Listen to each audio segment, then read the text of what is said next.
वहीं यूपी के सीएम योगी आदित्यनाथ इस समय स्वास्थ्य सुविधाओं को बेहतर बनाने के लिए लगातार काम कर रहे हैं। इसके लिए सरकार कई कदम भी उठा रही है। इसी कड़ी में राजधानी लखनऊ में सीएम योगी आदित्यनाथ ने 75 जिलों के लिए चयनित 7,182 एएनएम को नियुक्ति पत्र बांटे हैं। 550 एएनएम को नियुक्ति पत्र दिए और बाकी को जिले में नियुक्ति पत्र बांटे गए। कार्यक्रम का आयोजन लोकसभा भवन सभागार में किया गया। इस मौके पर प्रदेश के डिप्टी सीएम ब्रजेश पाठक और मुख्य सचिव दुर्गा शंकर मिश्र वहां पर मौजूद थे। योगी सरकार ने यूपी में एन्सेफेलाइटिस से प्रभावित जिलों में टास्क फोर्स का भी गठन कर इसे जड़ से खत्म करने की ठानी है। इस दौरान सीएम योगी ने फिर एन्सेफेलाइटिस को जड़ से खत्म करने पर जोर दिया और कहा कि दो बड़े उदाहरण प्रत्यक्ष रूप से हमारे सामने है। पहला, एन्सेफेलाइटिस से होने वाली मौतों को नियंत्रित करना और इसके साथ ही 15 जुलाई से लेकर 15 नवंबर के बीच पूर्वी उत्तर प्रदेश से लेकर सहारनपुर तक हर साल 1,500 बच्चों की मौत होती थी, लेकिन अब इस पर हमने नियंत्रण हासिल किया है। सुनिए।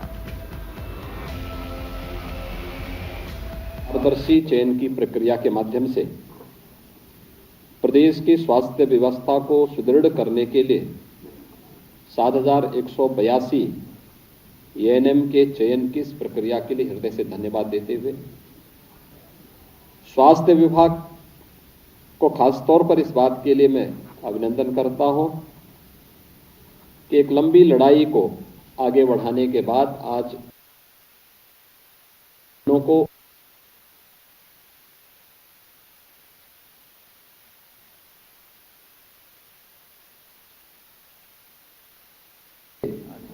धरना माननीय उच्चतम न्यायालय से अपने पक्ष में फैसला आने का इंतजार किया।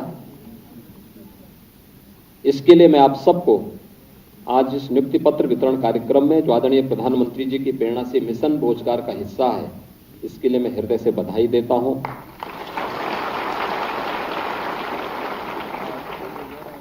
वास्तव में एक लंबी प्रक्रिया इसमें चली है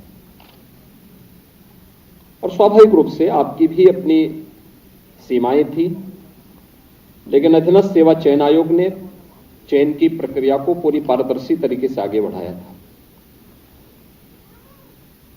लेकिन उसमें हर चयन की प्रक्रिया में उत्तर प्रदेश में 25 करोड़ की आबादी का राज्य है और उस चयन की प्रक्रिया में कुछ न कुछ विघ्न बाधा लोग डालने का प्रयास करते हैं। लेकिन विगत 5-6 वर्ष के अंदर आपने देखा होगा कि किसी भी चयन की प्रक्रिया में हम लोगों ने किसी भी प्रकार की धांधली या अव्यवस्था या अराजकता या भ्रष्टाचार को किसी भी स्थिति में स्वीकार नहीं किया है।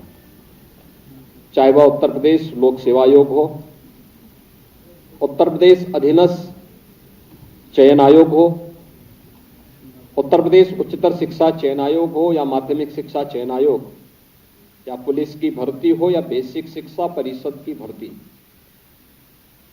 इन भर्ती की प्रक्रिया को पूरी पारदर्शी तरीके के साथ प्रदेश के अंदर संपन्न करते हुए अब तक लगभग 6 लाख भर्ती की प्रक्रिया को हम पूरा करने जा रहे हैं। प्रदेश के नौजवानों को सरकारी नौकरी में व्यवस्था प्रदेश के अंदर दी जा रही है और उस व्यवस्था के अंतर्गत कहीं भी किसी को उंगली उठाने का अवसर नहीं प्राप्त हुआ।